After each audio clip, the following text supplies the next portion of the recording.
So today I'm here to talk about a few different shows. There's actually two shows and then there's one movie. They all have art themes, which is kind of neat, or they're more, I'd say they're art focused in a unique way. So one of them will be Velvet Buzzsaw, which is on Netflix, which is a movie. The next one is going to be Kirlian Frequency. Hope I'm saying that right. Kirlian Frequency, which is an Argentinian show with 5 episodes, and they're very short. They're only like 8 or 10 minutes each, which is also on Netflix. And then there's going to be Thunderbolt Fantasy, which has been out for a while and is on Crunchyroll, but it's one of my personal favorites. And there have been some YouTubers who've talked about it, but I also want to be like, this is my 2 cents about it because it's something I've enjoyed a lot, and it's also pretty unique, and we'll get to why these are more unique shows here in a second, and movies. So the movie Velvet Buzzsaw was pretty fascinating. It was really, ironically, because one of the main characters is an art critic, okay? Velvet Buzzsaw was a scathing critique of the art world and the people who orchestrate behind the scenes, and sometimes not so much behind the scenes, how successful or unsuccessful an artist is, regardless of whether or not, I don't know. Art's such a subjective thing, right? Like, even me discussing these videos, it's really more because I'm talking about, like, film, movies, right? Like, so movies, TV shows, my brain, books, and different things like that. So different mediums that we consume is very subjective, and the reason why I make these videos is because I want to share my passion about what I actually like with all of you, in case there are some of you who are into certain genres that may also be interested with them, right? And about them. But instead, when you have things like Velvet Buzzsaw, where you have fine arts and the fine arts community that are they're really making and breaking people's dreams in a much more I'd almost argue kind of a violent way. I don't think they look at it like that. They're just like, oh, well, it's just business. And I'm like, yeah, and business can be violent. Don't pretend it's not. It doesn't matter what sector. Anyway, Velvet Buzzsaw was fascinating because it was just like every single character that came up, except for maybe, I think, 2 or 3. I don't know, me as the viewer, it was like built in immediately. I hated them. I hated them because I looked at them and I was like, you're the reason why we can't have nice things. No, I'm kidding. They're one of the reasons why there's always been controversy in the art community, and there always will be. But I don't like the whole thing where it's like, hey, like, you need to... I don't like the idea of bougie people, even though they are the patrons a lot of times, which is why it happens in Western Europe, not in Eastern, I guess, maybe, I don't know. Western Europe for sure. I'm an uneducated American. I don't know, bees on me, man. Like, in Western European history, it was the church that was the patron, right? So, and then as that became less of a thing, then people who are just what I now term bougie started to be patrons of the arts. So it used to be aristocrats and all that alongside the church, and then afterwards, right, of course. And then now you have companies, right, who I'd actually argue companies have taken the spot of aristocracy along with those who run them. And they usually pay for a lot of these things to put in their different estates, right, or in their lobbies of some of their business buildings and things like that, right? So you have this whole thing where it's like, yes, there's lots of money to be made here, but at what cost? And Velvet Buzzsaw really looks at that, and it also looks at kind of like, it's definitely a horror film where the people who deserve it, they get their just desserts, which I can't tell you how incredibly satisfying that is. It is horror, but I don't feel like it's super brutal or anything. It has a lot more to do with, like, you as the viewer sitting there waiting for something to happen, being like, okay, this was pretty strange in how someone was killed, right? So let's see what the next one's going to be like, because you know that the artist's work that is going to kill these people, because yeah, it's the art pieces that are killing people in this movie, is not done, right? Because it wants to get revenge on every single person that violated that dying man's wish, which is the artist who died. And I really dug that concept and stuck with it to the end, and I'm so glad I did. So if you're interested in just kind of an offbeat, different kind of horror movie with some social commentary in it, I'm not going to get into some of the things related to the artists themselves, but and you know, maybe some social commentary about that. That'll leave up to you to decide for yourself more. I already kind of went there enough. So that's a great kind of movie to be like, I don't know. It's just so different in how it approaches horror because I haven't seen that many that are about, you know, like an art piece killing people. Um, and I think it maybe is more of something that I really love because one of my favorite books is The Picture of Dorian Gray by Oscar Wilde for a multitude of reasons. That's one of my favorite books of all time. So it's kind of like that. It could be debatably horror, or it could be debatably just something that's a social commentary that also happens to be quite spooky. So enjoy Velvet Buzzsaw. It's on Netflix if you're interested. The next one is that Argentinian. It's like an animated series, but the way it's animated is so neat. Like I really like it artistically. The style and the direction they took. It focused a lot more on silhouettes and more simple color schemes that are still really effective tools for storytelling. There's such ambiance there, and this is Kirlian Frequency, which, as it says on Netflix, it's about like this mysterious DJ in this place called Kirlian, and you know, people, you know, sometimes accidentally go there, but nobody really knows how to get there, and it's difficult to leave, right? And so there's a lot of supernatural going on in that particular series, even though again they're very short episodes. They're 8 to 10 minutes, I think, each, and again 5 episodes total. And just, oh, I loved it so much. Like, okay, it's not just for us nerdy folk who are into like weird things like cryptids and supernatural stuff in general, or supernatural as like a genre, so like vampires, werewolves, stuff like that. It's not just for us. It's not just for like goths or scene kids or hipsters and stuff. I mean, definitely has elements, I think, of that kind of, it has like that aesthetic to it, but it's not just for those groups.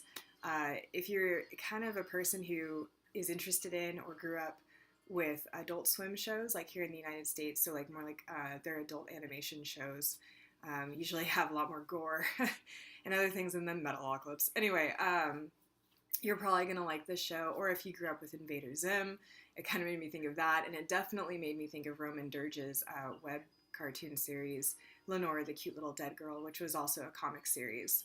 And if you are interested in Edgar Allan Poe and you like more macabre and or dark or goth storytelling and art, and you've never heard of Lenore, the Cute Little Dead Girl, please go check out Roman Dirge's work because it's fantastic.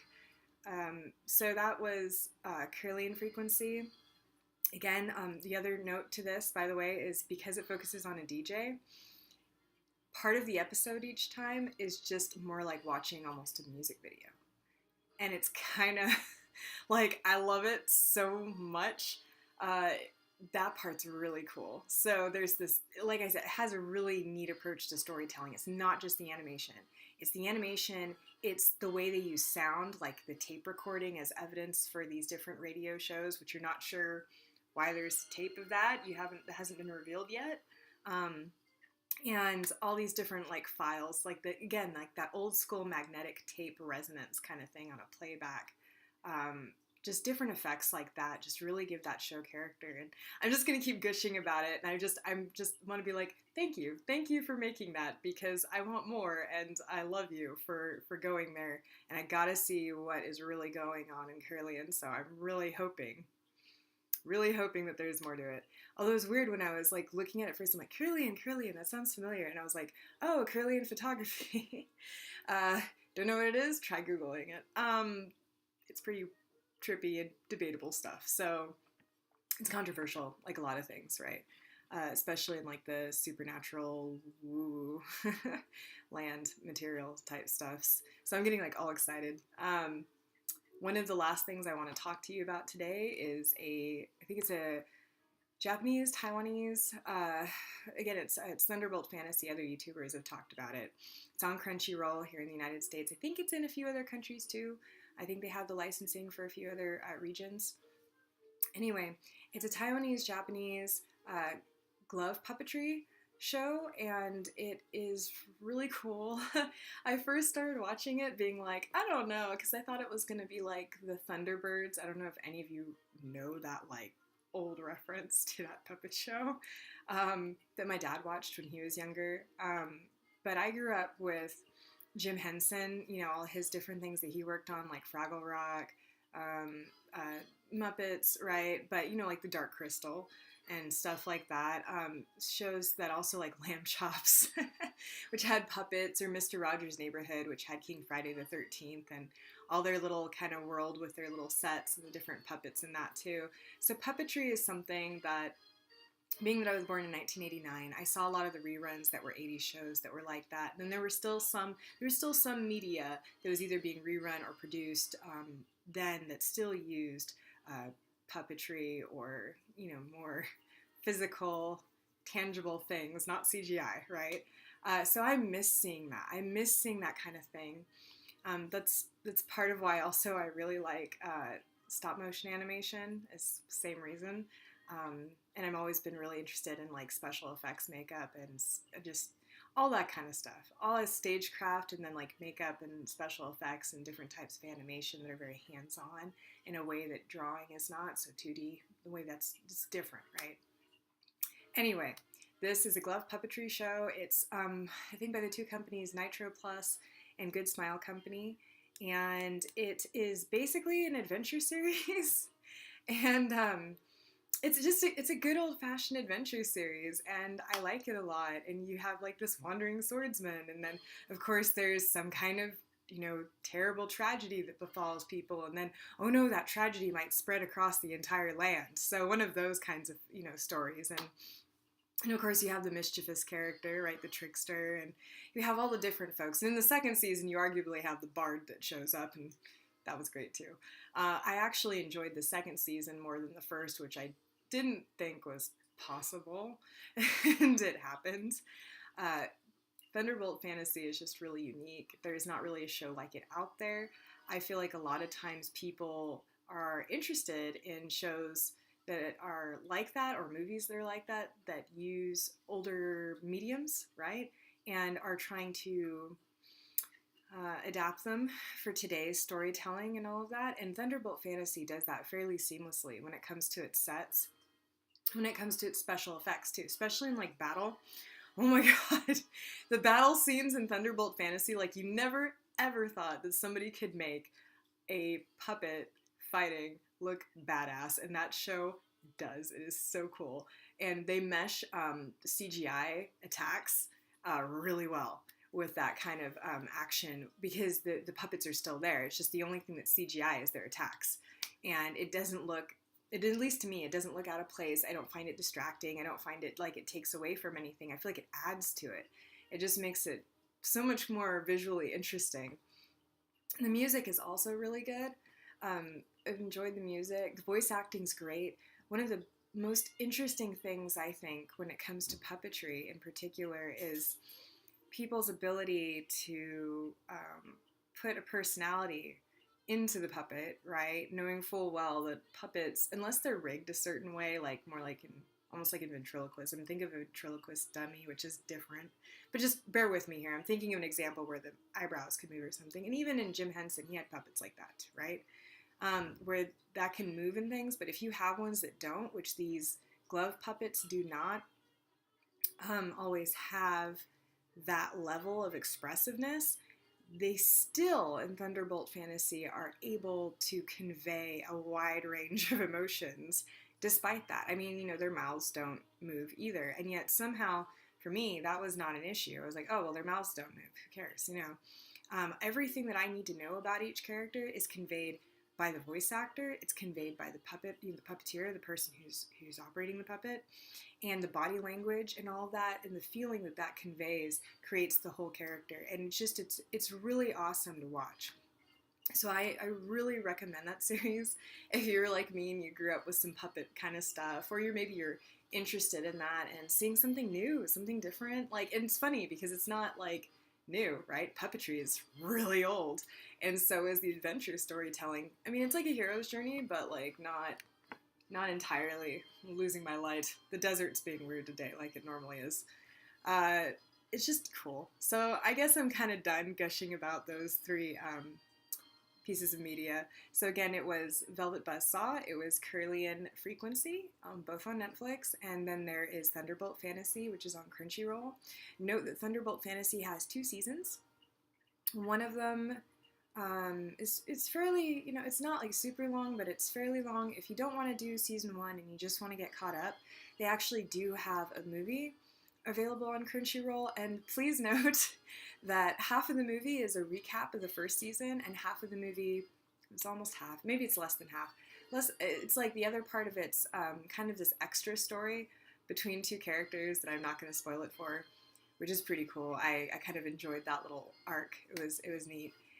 So if you want just a recap of it, you can watch the movie, which is on Crunchyroll. I think, what was that called? It was called like The Sword of Life and Death is the movie. And again, that's a recap of the first season and then like an extra side story, and that's the movie. And the recap is narrated in this kind of painful humor way, if you watch it, you'll see. But please note that humor is not indicative of the entire series. I actually was pretty jarred by it. I was like, wait, why is this humor here? Because it isn't there's no humor in Thunderbolt Fantasy. There is. It's just not like that. So when they had this character show up to assist retelling the first season, and this character like never shows up again, I think after, it's just kind of like, okay, well that was awkward, but yeah, it did recap the first season. So yeah, second season's great. Like I said, a bard showed up. He has red hair. It's just possessed musical instrument. Need I say more? It's just fantastic. And then the other thing I wanted to say, if I had to choose a favorite character, I'd choose the Enigmatic Gale.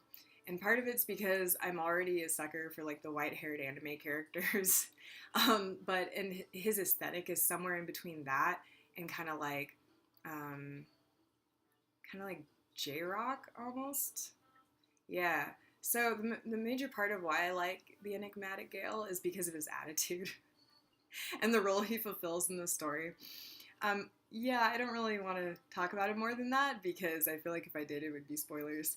So yeah, the only other note I'd have to say about that show is that Thunderbolt has YouTube videos floating around here zoned for the US that we can access, is I guess what I'm saying. That they're like these shorts, and they're like crossovers between Thunderbolt Fantasy characters and Touken Ranbu, which is like this mobile game. I think it's a mobile game. I just have watched the anime. I'm in the United States. I don't know if there is an American version of that game, and I, for right now, can't read Japanese. So, but it's basically like a sword collecting game, and the swords are personified, of course, as men. It's not an otome game or anything like that, but it's, there's definitely that kind of aesthetic going on. So that was interesting. I found, I think, 2 of those, and I was like, okay, they bothered making puppets for these Touken Ranbu characters. That's pretty cool. So it was neat to get to see basically video game characters that had been adapted into an anime that had then been adapted into a puppet. So it was neat. You can see different people's renditions of them as well, or adaptations. So this has been kind of the not so common art video kind of thing, like arts focused video. I feel that because Velvet Buzzsaw is a horror movie that's really more like art and suspense with some murder thrown in, but it has horror elements. And then you had the 2 other shows, which are very different, right? The way that stylistically Kirlian is told, and then Thunderbolt Fantasy is just kind of out there on its own with, I don't think, hardly any competition. So hopefully you find those series to be interesting. They might be ones that you check out. I'll be probably updating later this week. I'm still working on my thesis, and I'm actually going to be probably taking a tour of some other schools because I'm trying to decide whether or not I want to get a PhD or whether or not I want to go some other route. So we'll see what happens there.